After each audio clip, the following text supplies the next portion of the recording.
외국인의 국내 건축물 거래가 처음으로 2만 건을 넘기며 역대 가장 많았던 것으로 나타났다.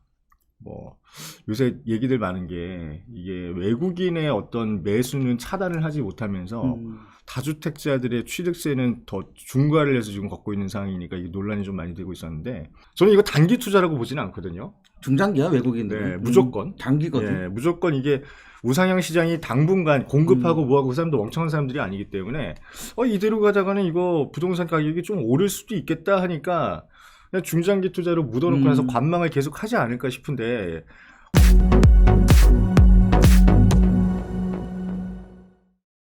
지난해 외국인이 사들인 아파트 요거에 대해서 좀 먼저 읽어보도록 하겠습니다. 그래요. 지난해 2020년이 되겠죠. 외국인이 사들인 아파트가 2만 채를 돌파를 했네요. 역대 최대고, 제가 말씀드렸잖아요. 이 정부에서는 기네스북을 쓸 수 있습니다. 네, 기네스북을 쓸 수 있어요. 자, 2018년도가 아유, 요때도 아까웠네요. 진짜 간발의 차이로 기네스북을 또 썼네요. 갱신을 했네요. 네. 외국인의 국내 건축물 거래가 처음으로 2만 건을 넘기며 역대 가장 많았던 것으로 나타났다.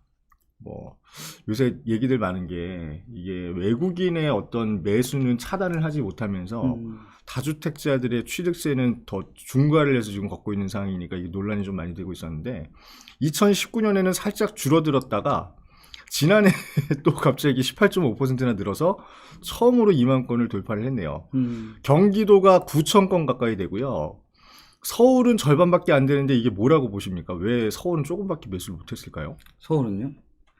사고 싶은 데가 몇 군데 안 됐었나 보지. 비싸서 그런가?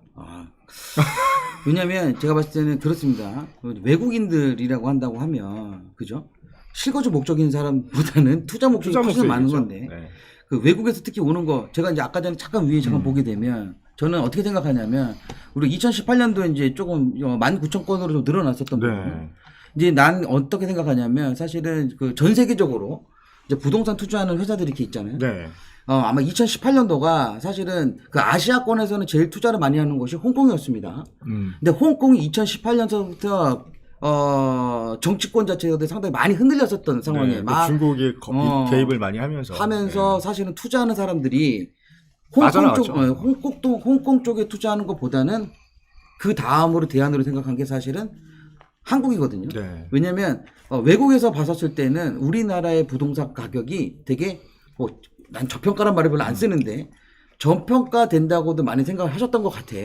그래서 2018년도에 사실은 우리 중국계 홍콩과 중국계 외국인들이 가장 많이 산 데가 사실은 한국이거든요. 그게 아마 2018년도였었는데, 그러다 2019년도에 여러 가지 규제 대책서부터 막 나오기 시작을 하면서 사실 일부는 조금 빠졌다고 할 수 있지만 다시 그게 금액이 상승을 하면서 2020년도에 갑작스레 2만 건 정도가 나오는 부분들, 아마 올해는 좀 더 나올 것 같기도 하고요. 그러니까 2018년에 이사님 말씀대로 한참 매수를 하다가 규제책이 절정에 이르니까 2019년도에는 거의 그냥 90%는 계속 사자 우위였잖아요. 10% 정도는 눈치를 보면서 관망을 좀 했다가 다시 상승장으로 돌아서는 것 같으니까 20년에는 아이고 야 가자.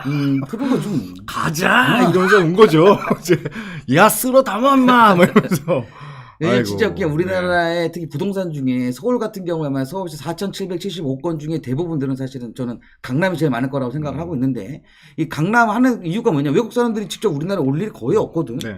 결국에는 컨설팅 업체 같은 경우는 의뢰를 하게 됩니다. 그 중에서 전부 다 페이퍼워크로 받았을 때, 우리가 나라 해방 이후에 부동산 가격 자체로 전체적인 거를 평균을 잡았었을 때 가장 안전한 투자처가 어디냐?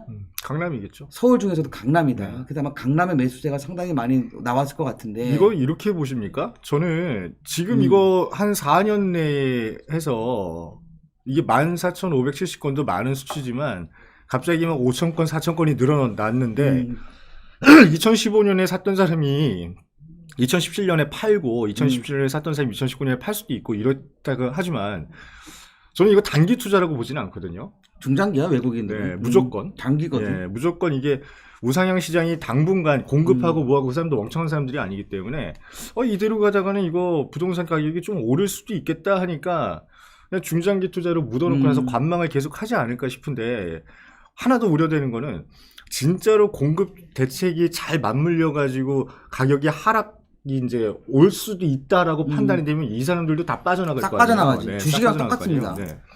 외국인 우리 나오잖아. 외국인 매수량 나오는데 외국인이 빠지고 나면 그 다음에 우리가 말하면 그 개미들도 그렇죠. 그거 많이들 보잖아요. 우리 주식하시는 분들. 항상 이제 저 뒤늦게 들어가서 꼭지를 잡고 빠져나온다 이런 얘기들 많이 하는데 이 부동산에 아직 2020년까지 이렇게 외국인들 매수세가 심하다는 얘기는 우리 시장을 다시 한번 좀 돌아볼 수 있는 계기가 되지 않을까. 그래요.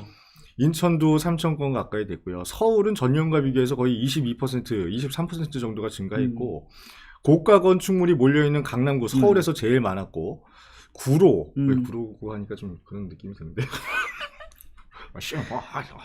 아마 구로구 쪽에서도 아마 그 저가의 아파트보다는 네. 대부분 지식산업센터의 큰 건물들 아마 매수하는 게 많을 겁니다. 빌딩들이나. 네, 빌딩 등을. 왜냐하면 월세 주기 괜찮거든요. 그게. 아, 진짜 괜찮죠. 네. 일자리가 워낙에 이제 풍부한 지역이다 보니까.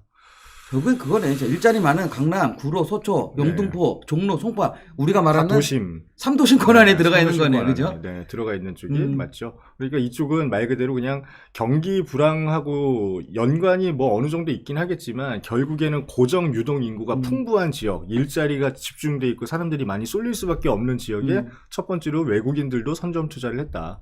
선점 투자인지는 모르겠지만 어쨌든 황현의 부동산 경제학 채널의 모 회사인 랜드스타일셋에서 인포메이션, 안내 부문 직원을 모집합니다. 구독자분들이나 구독자 주변분의 추천을 기다립니다. 지원 자격은 관련 업무 3년 이상 종사하시고 학력은 무관하며 급여는 회사 내규에 따릅니다. 근무지는 서울시 강남구 삼성동이며 더 자세한 채용 관련 문의는 이메일 랜드3040@네이버.com이나 전화 02-567-3040으로 연락 주시면 되겠습니다. 관심 있는 여러분의 지원을 기다리겠습니다.